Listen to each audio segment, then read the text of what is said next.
대기 중 이산화탄소가 많아지면 식량작물의 미네랄이 감소하고 당분이 많아져 비만을 초래한다는 연구 결과가 나왔습니다. 혁신도시 성공을 위한 기획 시리즈. 오늘은 혁신도시의 성공적인 정착과 발전을 위한 과제는 무엇인지 짚어봅니다. 최근 계속된 이상 고온과 냉해로 모내기를 앞둔 모가 말라 죽고 개화기에 냉해를 입은 사과는 결실에 큰 타격이 우려됩니다. 어둡고 인적이 드문 골목길에서 여성들이나 어린이들이 느끼는 불안감을 줄여주기 위해 포항시가 안심 귀가 서비스를 제공합니다. 네, 시청자 여러분 안녕하십니까? 5월 10일 월요일 아침 대구 MBC의 뉴스투데이입니다. 대구와 경북 지역은 오늘 새벽부터 제법 많은 양의 비가 내리고 있는데요. 앞으로 5mm 내외의 비가 더 오겠습니다. 하지만 출근 시간대가 지나면 대부분 그치겠고 오전에 경북 서부 내륙부터 점차 맑아질 전망입니다. 정미호 기상캐스터입니다. 오늘 아침 출근길에는 우산을 꼭 챙기셔야겠습니다. 새벽에는 약간 강한 비가 내리기도 했는데요. 현재 빗줄기는 조금 약해진 상태지만 앞으로 5mm 내외의 비가 더 내리겠고 출근 시간대가 지나면 점차 줄어들겠습니다. 또 안개가 짙게 끼는 곳이 있어 아침 출근길에는 교통안전에 주의하셔야겠습니다. 이 비가 그치고 난 뒤에는 점차 맑아지기 시작하겠는데요. 대구의 낮 최고 기온은 27도, 안동은 23도까지 오르겠습니다. 또 내일은 대구와 경북 지역에 반짝 더위가 찾아오겠습니다. 대구의 내일 낮 최고 기온은 30도까지 부쩍 오르겠는데요. 이후로는 조금 낮아지긴 하겠지만 여전히 평년 기온보다 높은 기온이 예상됩니다. 또 당분간은 비 소식이 없어 세차하기 좋은 날씨 이어지겠습니다. 날씨였습니다. 화석 연료 사용 등으로 대기 중 이산화탄소가 증가하고 있습니다. 그런데 이산화탄소 농도가 높아지면 식량작물의 미네랄이 감소하고 대신 당분이 많아져 비만을 초래한다는 연구 결과가 나와서 주목을 받고 있습니다. 윤태우 기자가 취재했습니다. 대구 가톨릭대학교 로라째 교수는 이산화탄소가 식량작물 영양소에 미치는 영향을 12년째 연구해오고 있는데 최근 놀랄만한 결과를 도출했습니다. 대기 중 이산화탄소 농도가 높아지면 벼나 밀, 보리 같은 식량작물에 들어있는 칼륨이나 칼슘, 마그네슘 같은 생명 유지에 반드시 필요한 미네랄 함량이 감소하고 대신 전분이나 당 같은 탄수화물의 함량이 증가한다는 겁니다. 로라째 교수는 남미와 유럽, 아시아, 오스트레일리아 등 4개 대륙 11개 나라의 자료를 분석해 이 같은 결과를 얻어냈다고 밝혔습니다. At the time there was very little data and so you cannot see the effect. Now when we have over 7,000 observations we can clearly see. 결국 대기 중 이산화탄소가 늘어나면 설탕이 잔뜩 들어있는 작물을 섭취하는 것과 같아서 비만이나 당뇨 등 인체에 좋지 않은 영향을 미친다고 주장했습니다. Those calorie sufficient, mineral deficient people will end up eating more to compensate for mineral deficiency, which can result in weight gains and exacerbate obesity. 로라째 교수는 이런 내용의 논문을 최근 생명과학 분야 온라인 과학 저널인 이라이프에 게재했습니다. MBC 뉴스 윤태호입니다. 대구지방환경청이 불필요하고 불합리한 환경 관련 규제를 이달 한 달 동안 집중적으로 찾아내 없애기로 했습니다. 이를 위해서 환경규제 정비 추진단을 만들고 분야별로 규제개혁팀 5개를 만들어서 이해관계자와 전문가들이 참여하는 토론회를 거쳐 개선 과제를 발굴합니다. 환경청은 국민의 생명과 안전에 직결되는 규제는 그냥 두고 규제를 위한 규제나 과도한 규제 등을 찾아내 환경부에 폐지를 건의합니다. 공공의료원인 대구의료원이 지난해 27억 원의 적자를 기록해서 한해전인 2012년에 32억 원보다 경영 상태가 다소 나아졌습니다. 대구의료원은 치료비가 상대적으로 적은 의료급여 환자 진료 비중이 일반 의료기관에 비해서 서너 배 높은 것과 공공진료 영역이 크게 확대되는 현실 등을 고려하면 경영 상태가 나쁜 것이 아니라고 밝혔습니다. 한편 올해부터는 지방의료원의 회계 기준이 지금까지 쓰던 기업 회계 기준을 따르지 않게 돼 적자 폭이 많이 줄어들 전망입니다.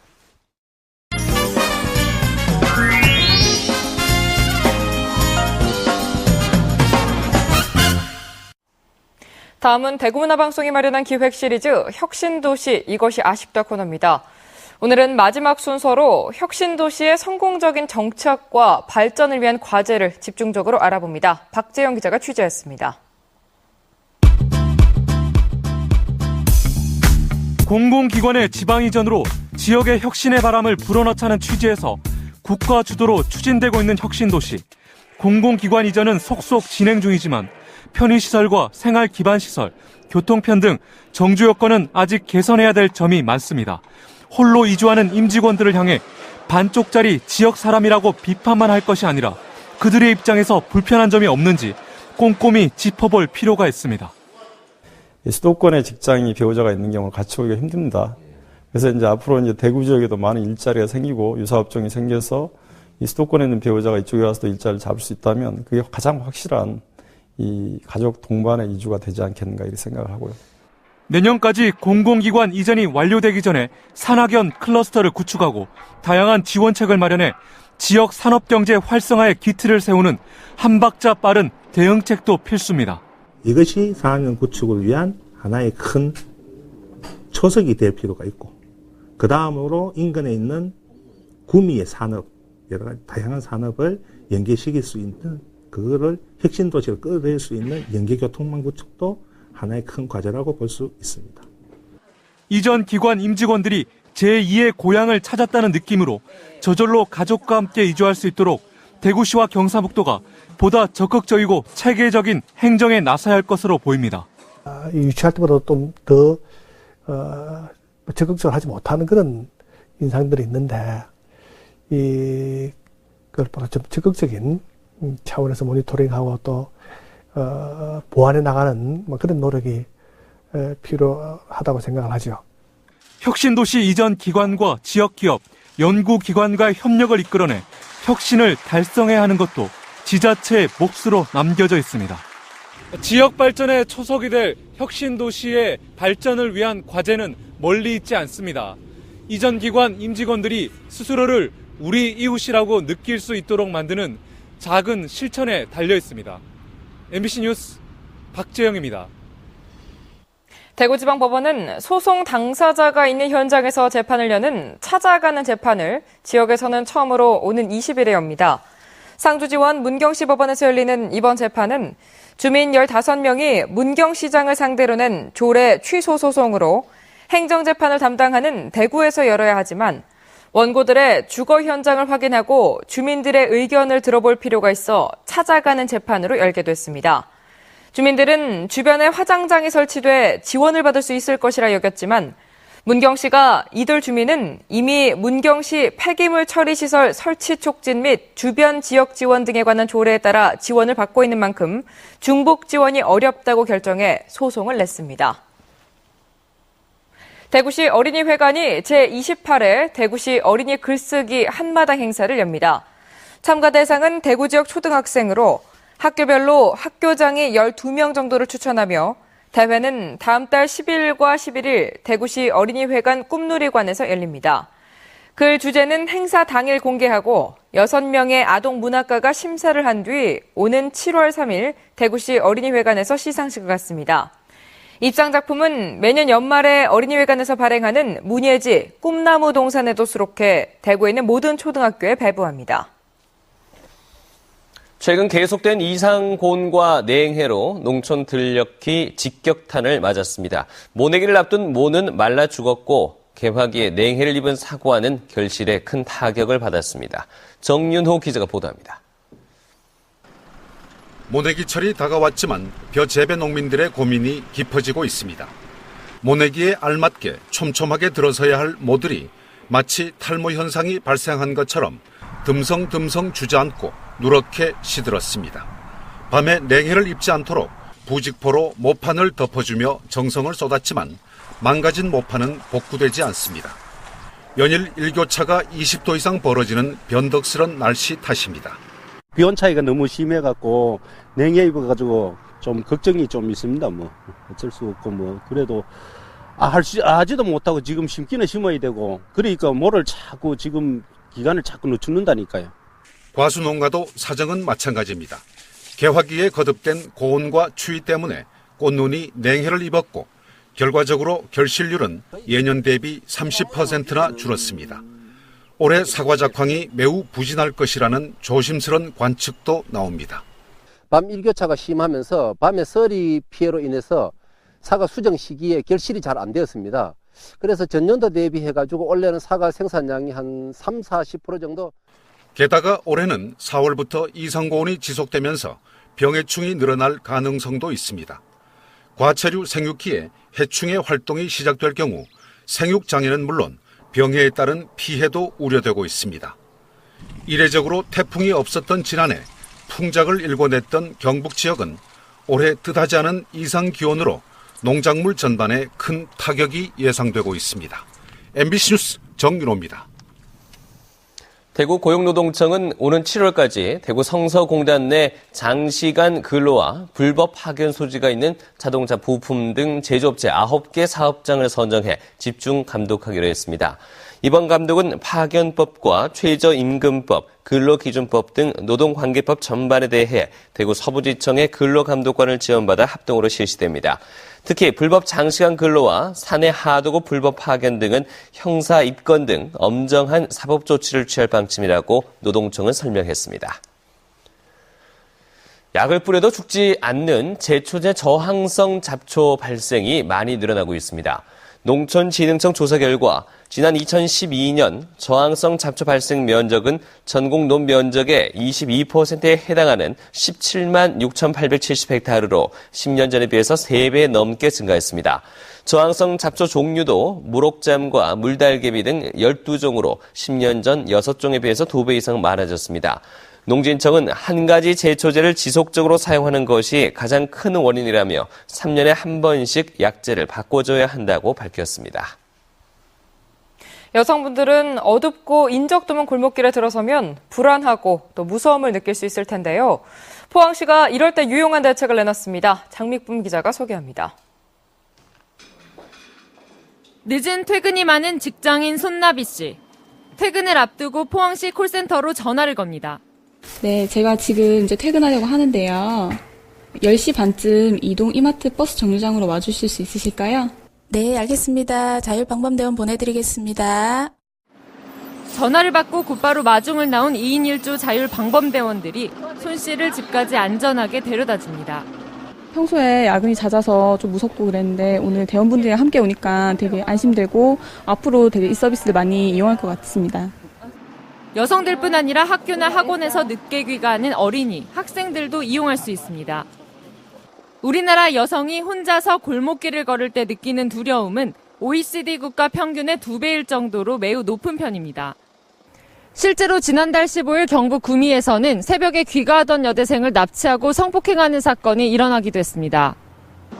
이렇게 늦은 밤 귀갓길이 불안한 여성들을 위해 포항시는 밤 10시부터 새벽 1시까지 안심귀가 서비스를 운영하고 있습니다. 늦은 밤 귀가하는 학생과 여성들을 대상으로 밤길 안심귀가 서비스 사업을 실시하고 있습니다. 포항시청 콜센터 270-8282로 전화 주시면 안전하게 집까지 동행해 드리겠습니다. 이 밖에도 통합관제센터를 통해 실시간 모니터링을 강화하고 앞으로 택시 안심귀가 서비스도 시행해 범죄 없는 여성 친화 도시를 만들어 나갈 계획입니다. MBC 뉴스 장미쁨입니다. 안동 출신의 아동문학가 권정생 선생의 문학 세계를 기리기 위해 안동 옛 일직 남부초등학교에 건립된 권정생 어린이 문학관이 오는 7월에 개관합니다. 올해 초 공사를 마무리한 권정생 문학관은 도서관과 유품 전시관, 소공연장과 동화 구연 연구소 등을 갖추고 있습니다. 안동시는 이달 말쯤 민간 위탁기관 적격자 심사위원회를 열어 재단법인 권정생 선생 어린이 문화재단을 위탁 운영자로 지정할 예정입니다. 권정생 선생은 몽실 언니 등 40여 편의 작품을 남기고 지난 2007년 5월 소천했습니다. 경북 바이오 산업단지에 건립된 한국천연색소 산업화센터가 이달부터 자색 고구마를 이용한 천연색소 생산을 시작했습니다. 천연색소 산업화센터는 자색 고구마를 시작으로 수소와 치자 등에서 다양한 색상의 분말과 액상 색소를 추출할 예정입니다. 이 센터는 또 올 9월까지 가공 설비를 갖춘 뒤 연말부터 천연색소를 활용해 오색 가래떡과 자장면, 카레와 컬러 국수, 컬러 막걸리 등도 생산합니다. 이 센터는 앞으로 1,000억 원 규모의 국내 천연색소 화장품 시장에도 진출할 계획입니다. 올해 대구 경북 지역의 마늘 재배 면적은 줄어든 반면 양파 재배 면적은 증가했습니다. 동북지방통계청에 따르면 올해 지역의 마늘 재배 면적은 지난해보다 14.7% 감소한 4,043헥타르로 특히 영천과 군위 지역의 재배 면적 감소가 두드러졌습니다. 마늘 재배 면적이 줄어든 이유는 2010년 이후 안정세를 보이던 마늘 가격이 지난해 재배 면적 증가로 가격이 하락한 데 따른 것입니다. 이에 반해 양파는 지난해보다 10.9% 증가한 2,722헥타르로 다른 작물에 비해 경작 비용이 낮은 데 비해 가격이 상승해 상당수 마늘 재배 농가가 양파로 옮겨온 데 따른 것입니다. 남부지방산림청은 이달 말까지 임산물 불법 채취 행위를 특별 단속합니다. 이번 단속에서는 산림 소유주의 동의 없이 집단적으로 산나물과 산약초를 채취하거나 약용식물을 뽑는 행위를 단속합니다. 임산물을 불법으로 캐거나 채취하다 적발될 경우 최고 7년 이하의 징역 또는 2천만 원 이하의 벌금이 주어집니다.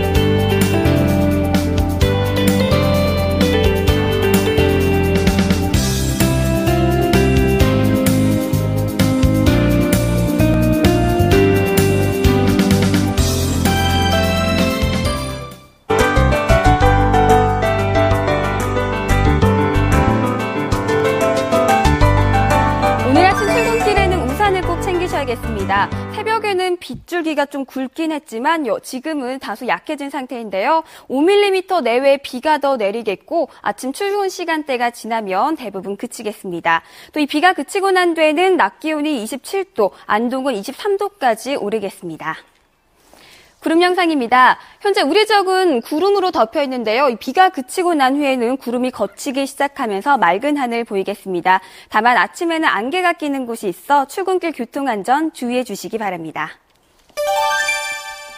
현재 대구는 18도 보이고 있고 낮 최고 기온은 27도까지 오르겠습니다. 김천은 현재 16도, 구미는 17도 가리키고 있는데요. 한낮에는 25도가 예상됩니다. 북부 지역은 15도 안팎의 기온을 보이고 있습니다. 낮 최고 기온은 안동과 청송 23도, 의성은 24도까지 오르겠습니다. 울진은 현재 14도에 머물고 있지만 포항과 경주는 18도 가리키고 있는데요. 낮 최고 기온은 25도 내외의 기온을 보이겠습니다. 풍랑주의보가 내려진 가운데 바다의 물결은 최고 5m까지 매우 높게 일겠습니다. 내일은 대구의 낮 최고 기온이 30도까지 오르며 반짝 더위가 예상되는데요. 이후로는 기온이 조금 낮아지긴 하겠지만 여전히 평년 기온보다 더 높은 기온이 예상됩니다. 날씨였습니다.